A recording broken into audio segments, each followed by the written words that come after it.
You're listening to the Heart of Giving podcast with Art Taylor, powered by Bbbgive.org. Here we explore the motivations that form the basis of giving and service. We inspire generosity and celebrate the transformative effects that giving and service have on the human spirit and on community. The conversations featured on the podcast also uncover giving strategies that educate and provide tools to help listeners make impactful gifts of both their time and money. We hope you enjoy this episode. Welcome to the Heart of Giving podcast, powered by Bbbgive.org. Give.org is the nation's standards-based charity evaluator and your one-stop source for information on giving and reports on the most asked about charities. I'm Art Taylor, your host.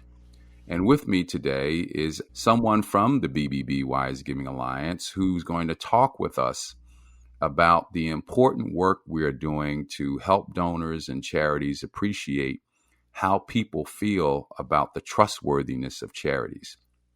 And anyone connected to charities will understand just how critical it is for donors and the public at large to trust charitable organizations.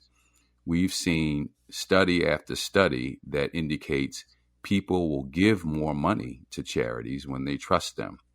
We also know that unlike businesses, where we get to actually evaluate the product or service that we are receiving, we're not able to do that with charities. With charities, we sort of have to rely on what the charity officials tell us, or we have to rely on the appeals that they send us when they're soliciting us to have some sense that the money that we're giving is going to be put to good use. And so it's really important from time to time to survey the public to get a sense of how much they trust charities. And with me today is Elvia Castro, who is the inspiration behind the Bbbgive.org Donor Trust Report. And the Donor Trust Report is a series of surveys that we've conducted now over the last 3 years that look into the extent to which people trust charities and different attitudes that the public has toward charitable organizations in their own giving. And so we're going to dive into the Donor Trust Report. And let me just first say how amazing it has been to work with Elvia on this work. She came up with this really great idea to assess the public and get a sense of how they feel. And it's so wonderful to have someone on your team who can conceive an idea and take it all the way to fruition and then produce a product that is really helpful to our work and to society. So Elvia, welcome to the Heart of Giving podcast. Oh, thank you, Art. It's a pleasure to be here, and thank you for that intro.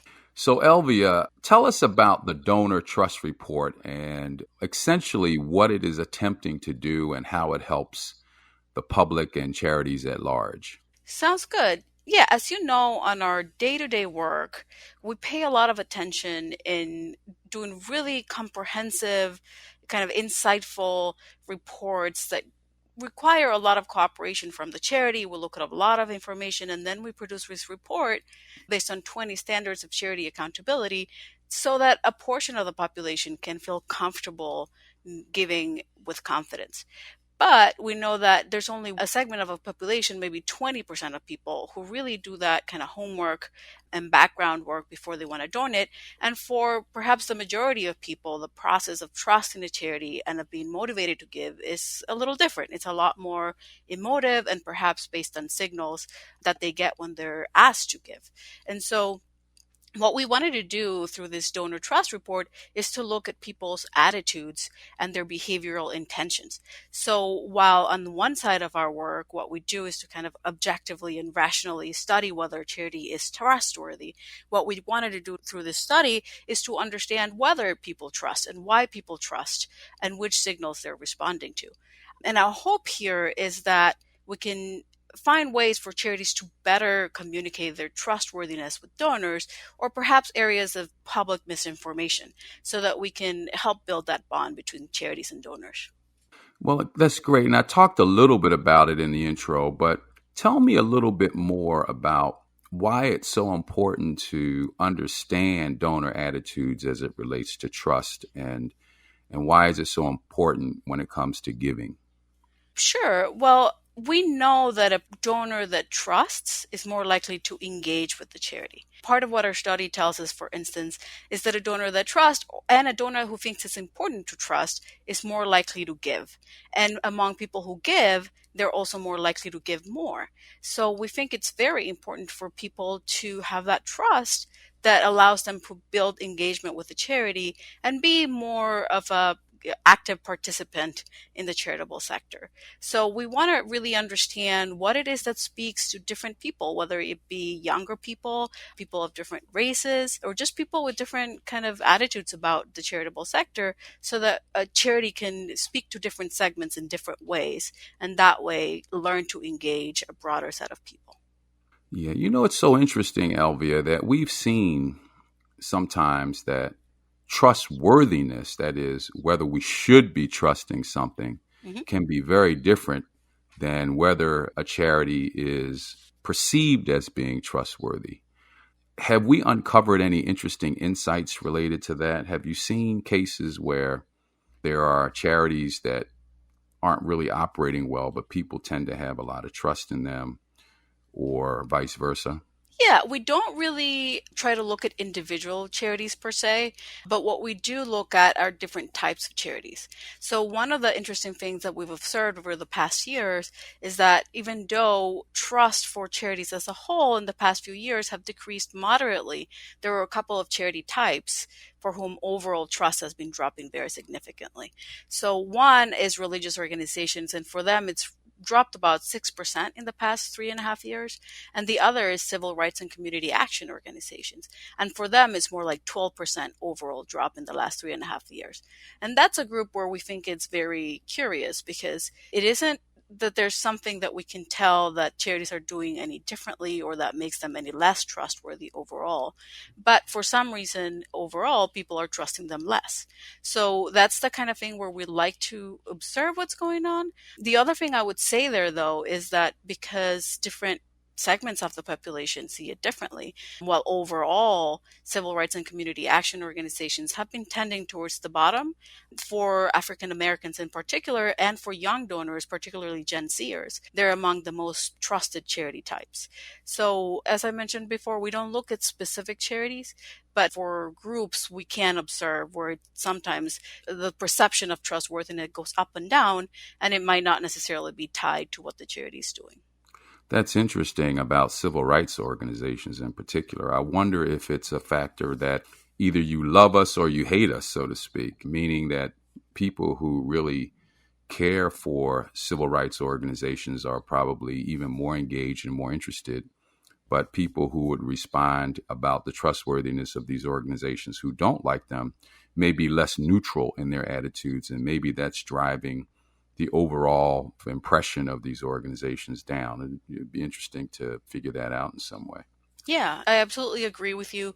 I would say, of course, they're not the only charity type that applies to, right? So there are charities, for instance, environmental groups or international relief groups or youth groups, where they too, young donors trust them a lot, but older donors don't tend to trust them as much. Or in contrast, there's groups like police and firefighter groups, or religious organizations, or not-for-profit hospitals that are really trusted among older people, but not as much among younger people. So definitely different segments of the population tend to place their trust in different causes. But for civil rights and community action, I think their case is kind of special in that we can see how the outside context in the last couple of years has really changed perhaps public perception and their relationship, not for all segments, but for some perhaps. So, and we've seen that have an effect on them. So our surveys look into what people take as signals for trust and how they think about their giving. How do we go about that?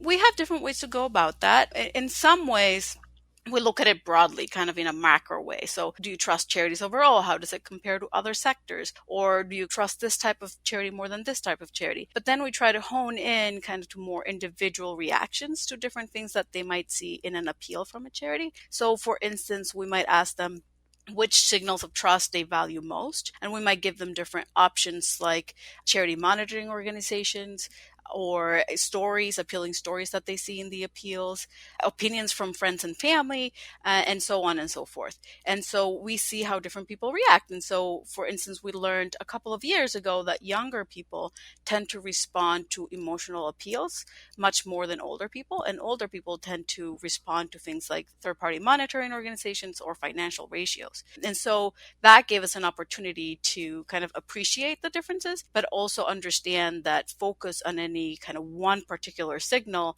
might not be the best way to go about it, and try to create an awareness about different groups, about the importance of the different signals that they might encounter.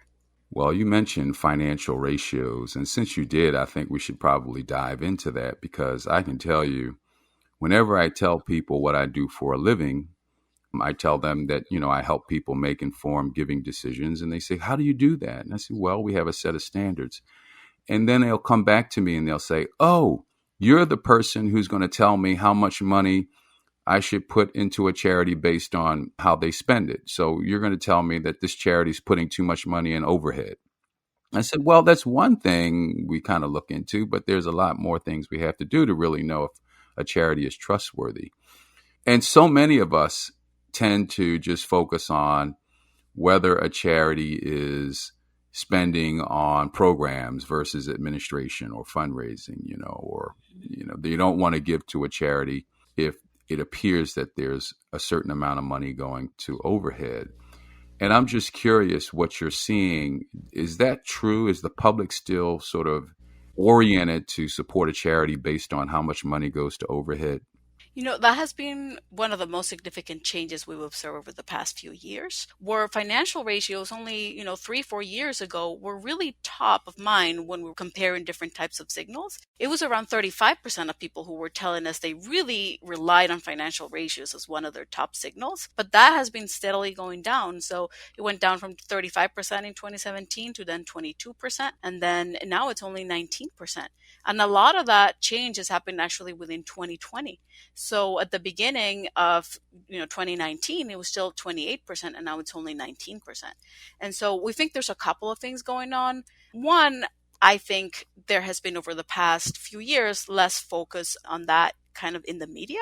I think they had a hype before of people just really focusing on that, and that has moderately winded down, thankfully. But also within 2020, what has happened is that people are giving a lot, I think, more on an emotive drive. And also when it comes to COVID-19, they might not really know what to look for because there isn't a whole lot of history, and you can't really expect for certain types of information from charity with this short of a notice. So people are having a lot more focus on things like name recognitions or third-party monitoring, and a lot less focus on things like accomplishments and even financial ratios, which is kind of curious. Very interesting. We were part of a campaign several years ago called the Overhead Myth. And I signed off on a letter along with the CEO of then GuideStar, now called Candid, and an organization called Charity Navigator, to help people appreciate the importance of assessing a charity more holistically before making a giving decision and not simply focusing on those overhead ratios. And I wonder, maybe they're having those letters and those communications are having some effect. We used to also see, Elvia, that charities would publish the amounts that they were spending on overhead in their letters that went out to donors in their appeals. Mm-hmm. And they used to do that because it worked. They used to do it because it would drive people to give money to them. Yeah. And I wonder if maybe charities aren't doing that as much too. I don't know, but it's good to see that people are thinking differently rather than just focusing on those numbers. And we'll have to see if that holds in the future or if people go back to that. Mm-hmm. So, Elvia, broadly speaking, how has trust in charities changed over the past few years, in your opinion? Or not in your opinion, really, based on the data? We ask two kind of main questions from donors every year. One of them is, how much do you trust charities? And then a second one is, how important is it for you to trust before you give to a charity? And those two data points give us the ability to kind of assess what we call the trust gap, right? So in 2017, we found that 73% of people said it was essential for them to trust before giving, but only 19% of people were able to say that they highly trusted a charity.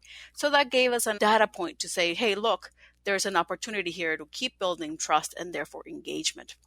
But unfortunately, what we've seen is a couple of things. First, the portion of people who say they highly trust charity has gone down. As we measure it, it's only gone down 2% or so it's not super significant. Other people who do similar surveys have seen a larger decrease in trust, but I think it's because they measure at an average rather than the people who highly trust. But no matter how you're measuring, that's been going down. But what we've observed more is that the portion of people who consider it is highly important to trust a charity before giving has gone down steadily between December 2017 and now, and it's gone down almost 10 points. And we talked earlier in the conversation about how we know that when people trust, they tend to engage with the charity. And we also found that when people think it's highly important to trust, they tend to give more, or they're more likely to give. And if they give, they tend to give more. So this is concerning. We want to know more about why it is that people aren't trusting as much or relying on trust. Elvia, are there different segments of the donating public that seem to be driving these trust numbers down, or is it across the board? As a trend, it's across the board. I will say that younger donors are less likely to want to trust before giving or to really look at that as a necessity, I guess, before they give. So in that sense, there is a generational influence there, but I think that it's across the board that people are trusting less and that they're relying on trust less. Wow. So there is a portion of people who consider it highly important to trust, and that is going down. Mm-hmm. It's a large portion. That's important to keep in mind. It's a large portion, but it is going down. Wow. Okay. So this is kind of a big deal. I mean, there's an erosion in trust, apparently, in charitable organizations. Yet we tend to need to rely on trust, I think, in order to make a donation to a charity, because so much about what goes on, we won't really know. As I said before, it's not like a business where you can go out and buy a product. And if the product works, you can be happy. And if it doesn't work, you can complain to the business that what they gave you was ineffective. Unlike charities, though, right? We can't quite do that. So if we don't have trust to rely on, what are we doing? Yes. And so I have a couple of responses to that. One is there's definitely a generational component to that. So as we just covered a little bit ago, younger people tend to attribute less importance to trust before giving. And some of it might be, you're giving because a friend asked you to give, or you're giving for different reasons. But I also think very younger generations tend to have kind of a broader idea of what it means to do good. So that kind of traditional line that we place between businesses and charities to them might be a little grayer, right? So and this is something that we definitely have to keep exploring, but if in a young person's mind, they can do good, maybe not just as well, but in different ways through different organizational types, then maybe that necessity to trust someone else to do it for you is kind of lost. But that's certainly not something that's already in our surveys. It's something that we have to continue to look at. But I think there's a significant change in outlook across generations that might be affecting the way that people trust before they give. The other thing that I think we can gather from both our survey and other people's survey is that there might be a larger context that's affecting the way people trust charities. So there's a report that comes out every year, and it's called the Edelman Trust Barometer.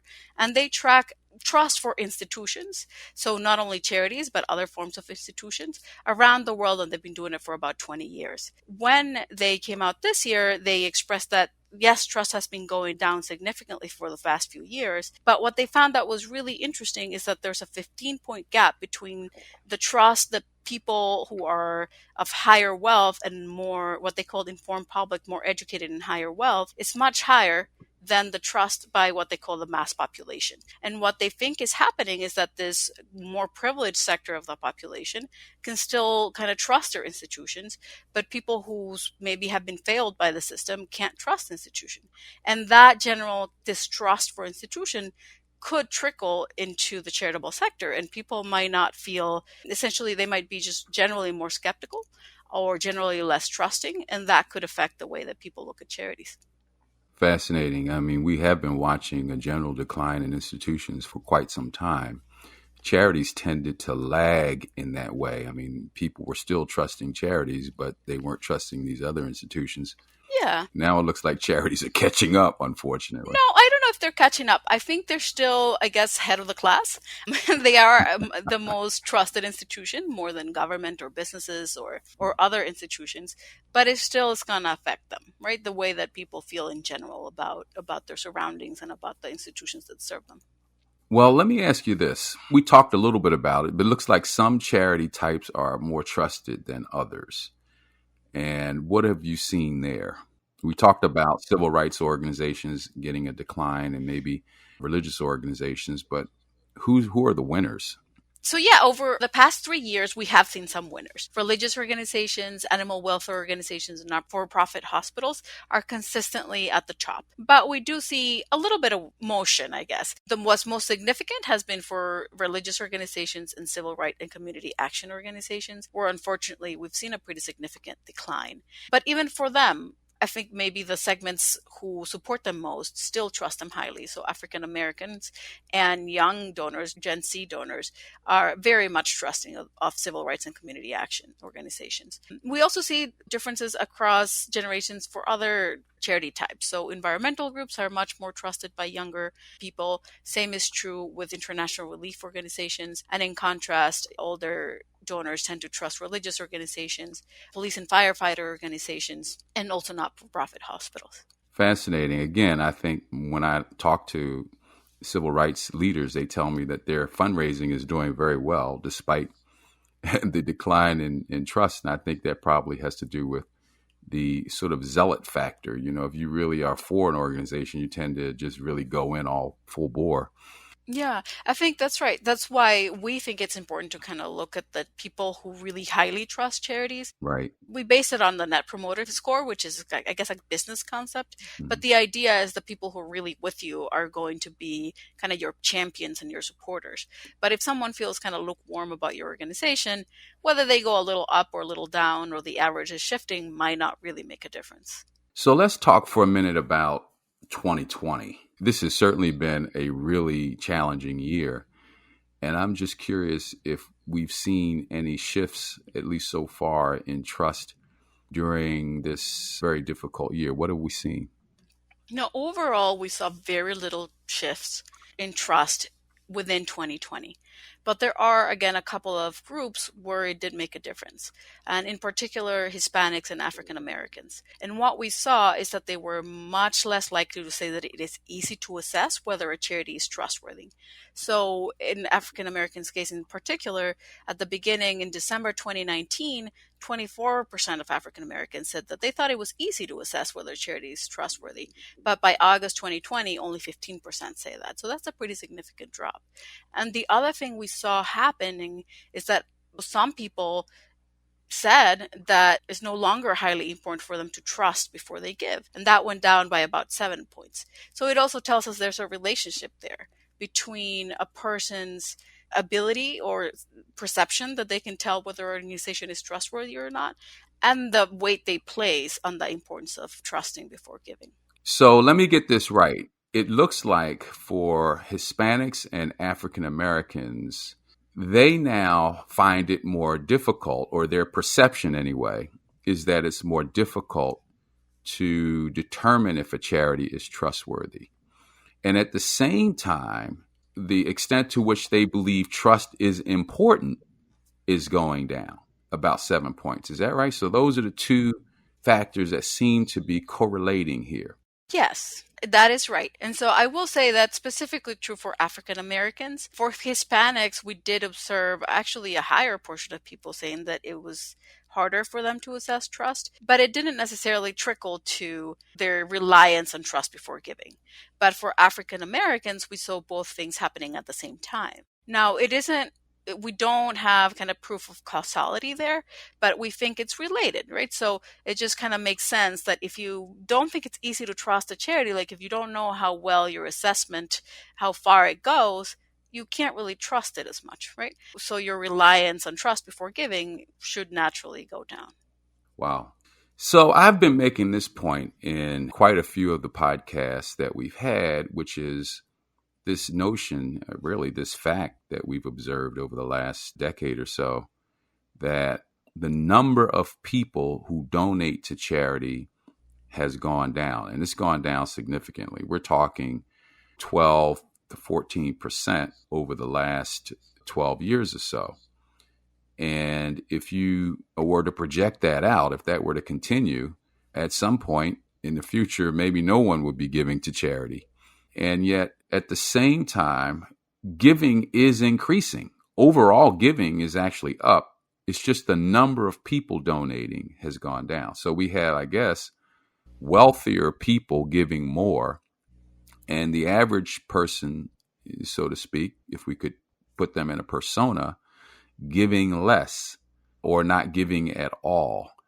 And I believe that this has a dramatic effect on the type of nation that we're looking at here, Elvia. I mean, if the average person no longer feels it important to give to a charitable organization, we're going to be talking about a very different place, a very different country. Our country has been based on people not solely relying on government to take care of us, and that human to human interaction through charitable organizations has been a strong component of what holds our democracy together.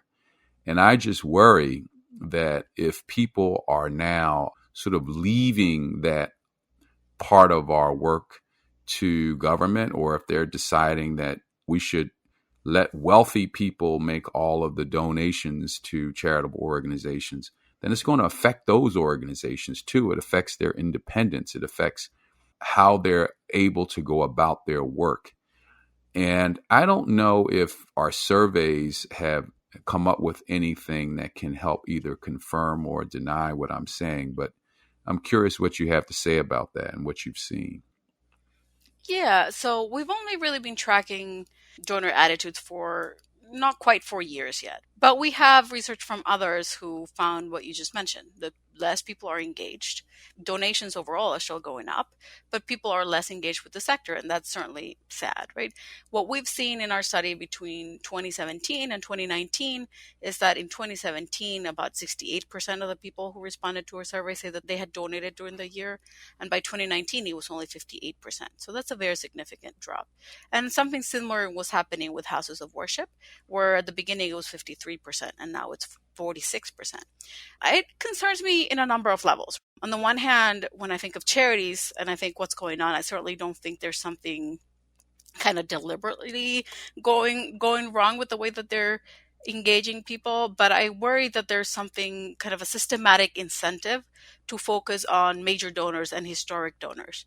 And because we know that the average age of a donor is 64-year-old, that means that you're kind of perpetuating a cycle where you're not including a broad range of people. So that concerns me. And we know that it's true from our own charity surveys, because when we ask charities, like, well, what kind of fundraising appeals haven't you been able to focus on? They tend to say, or I think it was about 40% of accredited charities that said they just can't do it because they don't have the bandwidth.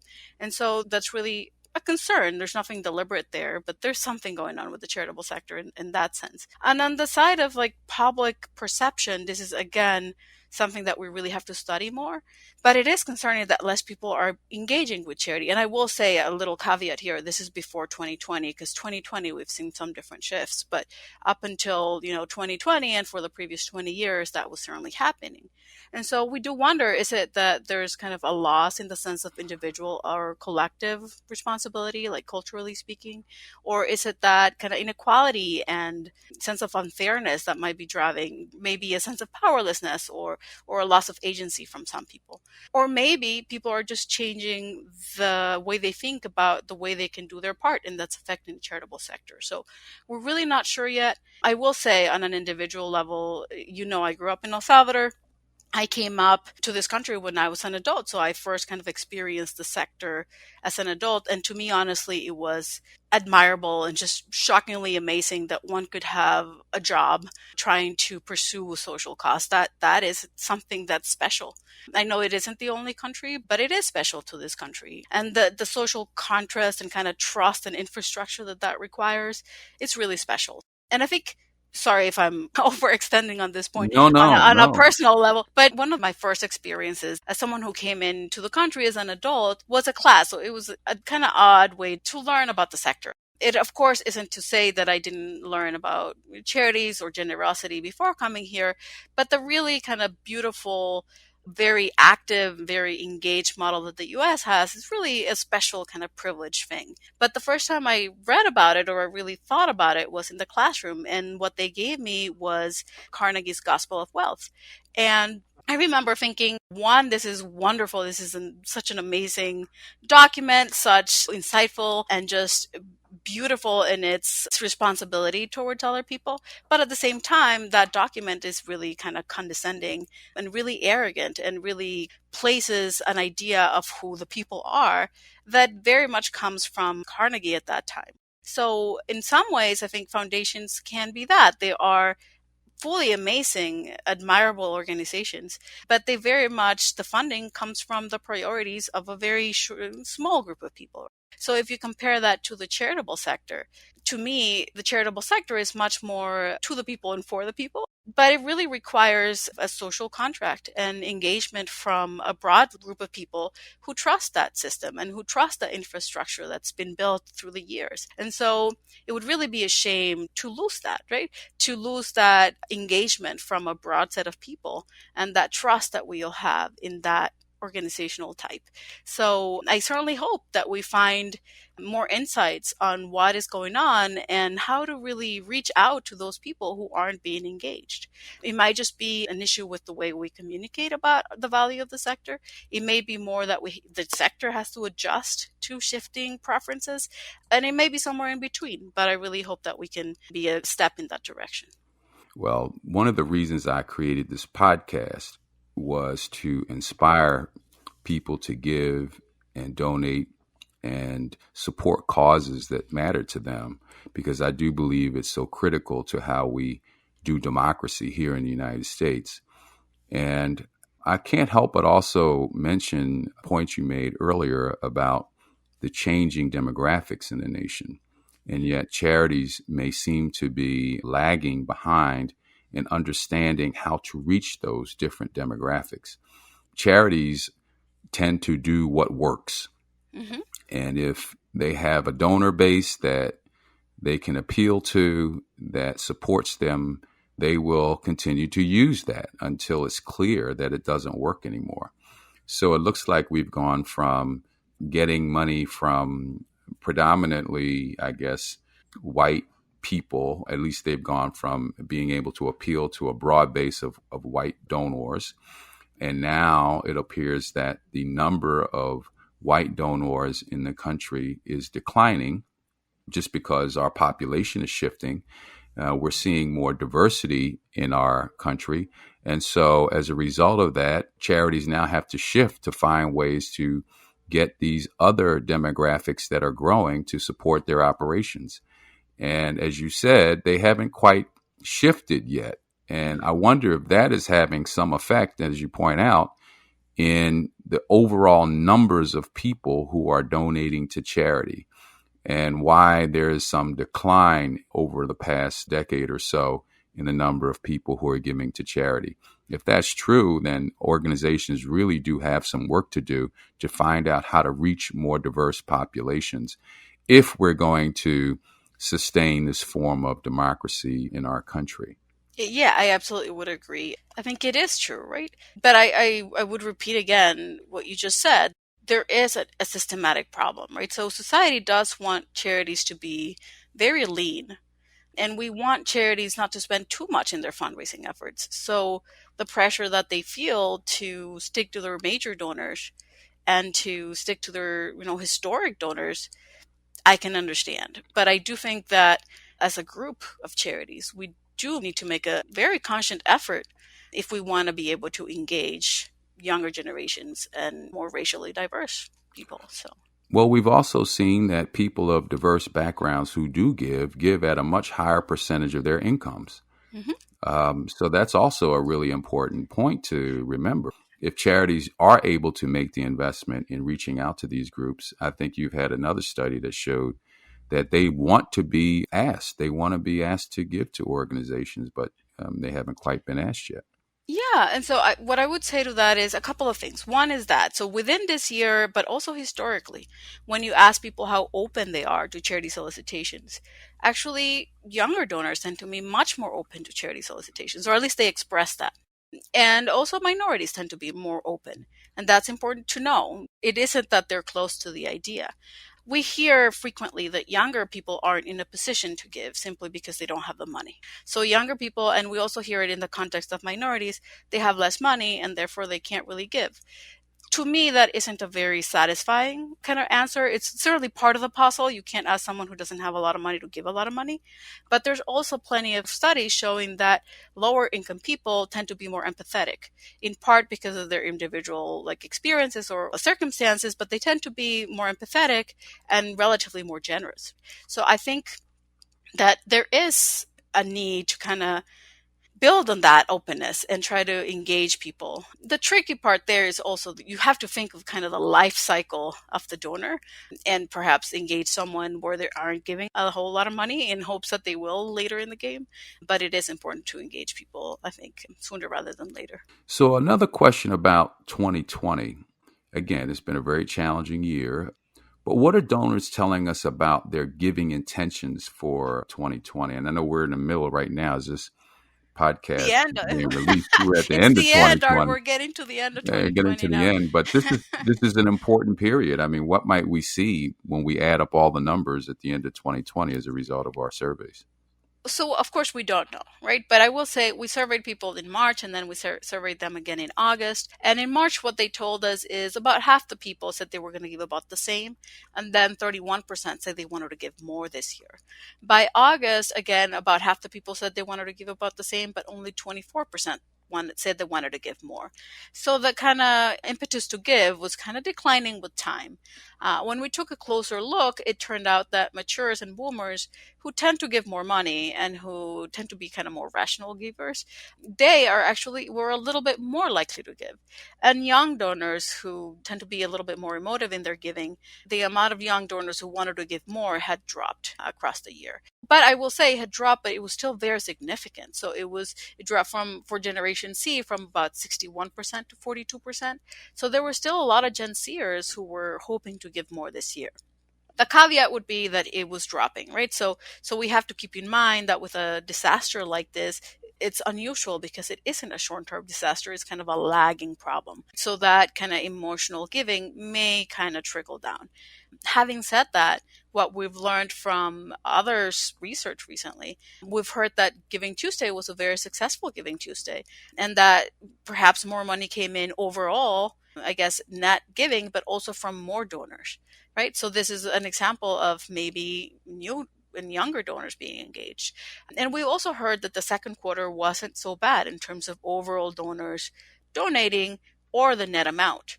Having said that, we're still hearing from a lot of charities that they're really concerned about their financial situation. So in our own surveys from our accredited charities, we heard, I think it was about a third of charities who are still very concerned about maintaining a stable organization within 2021. And then there's another third or so that are concerned, not very concerned, but concerned. So it will be interesting because I think perhaps overall giving will be very high. Perhaps some charities will receive a lot more than normal, even though, needs are a lot higher than normal. But there still, I think, will be a segment of charities that are going to be in really strained position this year. So if any donors are out there, charities need you, this is a great time for you to support them. Yes, and we only have a few more days left in this year. So if you're listening to this before the end of 2020, please be sure to make your gift. If you happen to hear this after 2020, charities will still take your money. So get your checkbook out, get your credit cards out, and find a charity you can support. You can go to give.org and find many charities that have met all of our rigorous standards that you'll want to support. There's also a new way we have to give called Give Safely. And I talked about that on a previous podcast that we had. I commend that to you as well. So, Elvia, let me now ask you the all-important question about the future. I don't think I can have that answer, but but ask me, yes. Well, I'm so interested in what you might have gleaned from the data that would give us some sense of whether we should be optimistic or pessimistic about the future of giving in this country. I tend to be the eternal optimist and have always believed that we can create the future that we want. But it's also important to understand today where we are so that we know how to go about shaping that future. But what are you seeing right now that would say to us, we can have the future that we want if we do certain things? Or what are you seeing in the data, in other words, that would give us some indications that we can be either concerned or optimistic? Yeah, well, I think it depends on the day you ask me. One day I might tell you, be very concerned, and and the next day I might tell you, be very optimistic. So I'll try it for the optimistic route. We just talked about it a little bit. Younger donors are actually very open to solicitation. We know from our research and from other people's research that they're very interested in being kind of active participant with causes, if not necessarily specific charities. And so we have kind of an open population that I think is ready to be engaged. But what I will say is that they're a little different, like it naturally happens from one generation to the other. We like to look at Gen Zers now because they're basically the youngest generation that we get to ask questions to. And so they're a little different to their older peers. Like we mentioned before, they place their trust in different kinds of charities. So they tend to prefer youth development or environmental, international relief charities. And they respond to different signals. So they tend to respond to things like appealing stories or accomplishments shared by the organization. But younger donors are also more likely to want to give to individual directly or to want to give to a business or to want to bring about change in different ways. So for instance, in 2020, among people who said they intended to give less to charity, so not more, but less to charity, 29% of Gen Zers said that they were going to give money to support a business instead of giving money to a charity. And on the one hand, that can be kind of specific to this year. They live in a community and they want to continue to kind of preserve that community. But on the other hand, if we contrast it to what Matures and Boomers said, in their case, 0% or 2% said that they would substitute kind of giving to a charity to a business. To me, this shows that for Gen Zers, that is much more interchangeable. So perhaps case specific, but also a kind of a deeper underlying shift in attitude in there. And a similar kind of question where we ask people whether they intend to give more or less to crowdfunding. Among people who intend to give more via crowdfunding, more than 1 out of 4 Gen Zers said that they are dissatisfied with traditional charitable donations. And to me, that too speaks loudly. So I am optimistic about the generation, a little concerned about our ideas to understand the way that they want to affect change, and whether that is going to change with age or whether charities are going to lose out as Gen Zers grow. So somewhere in between, I guess. Fascinating. What you say is really important for us to think about. It says a lot that they are altruistic, meaning that they still want to give, but it may not be through charitable organizations that they express their generosity. And when you look at the types of organizations or the types of entities, if you would, small businesses, crowdfunding, these are things that affect them personally, it seems, or causes like the environment. It's been drilled into their mind that we may not have a planet and we need to do something about it. These are all areas, I think, where they feel a personal calling, so to speak, to make a donation or to support or to contribute in some way. I think charities have to figure out how to do that as well.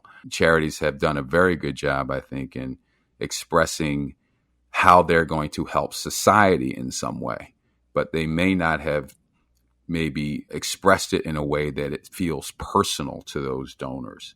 When you go to that restaurant at the corner and have a great experience, and you suddenly discover that it's about to close because no one can go there right now, you tend to want to give some money because later on, if it survives, you're going to have that great experience.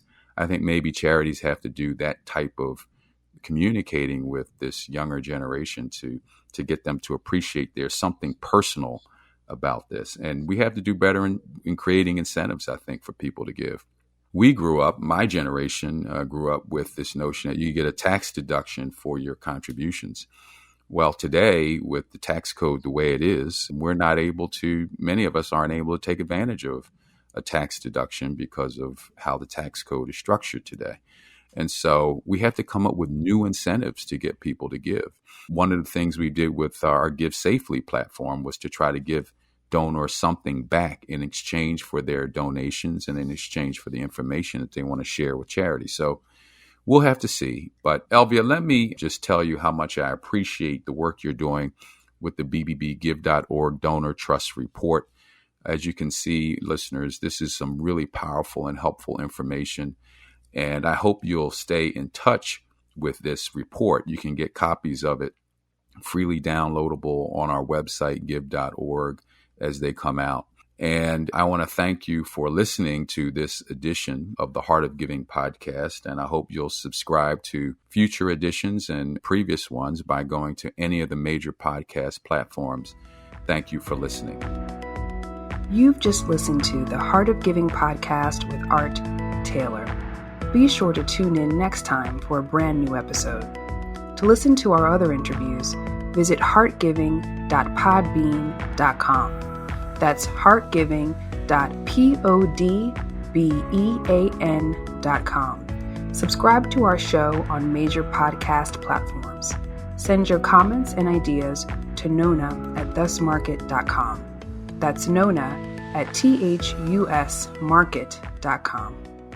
The thoughts and opinions expressed on this podcast are the views and opinions of the guests, not those of the BBB Wise Giving Alliance or program affiliates. This podcast is for information and educational purposes only and is copyrighted with all rights reserved. This podcast is protected by Podbean's terms of service.